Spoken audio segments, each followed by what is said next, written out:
Akhirnya sudah convocation Master Mamu.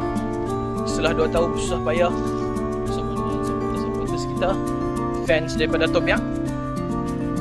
Jumpa lagi di Hong PhD.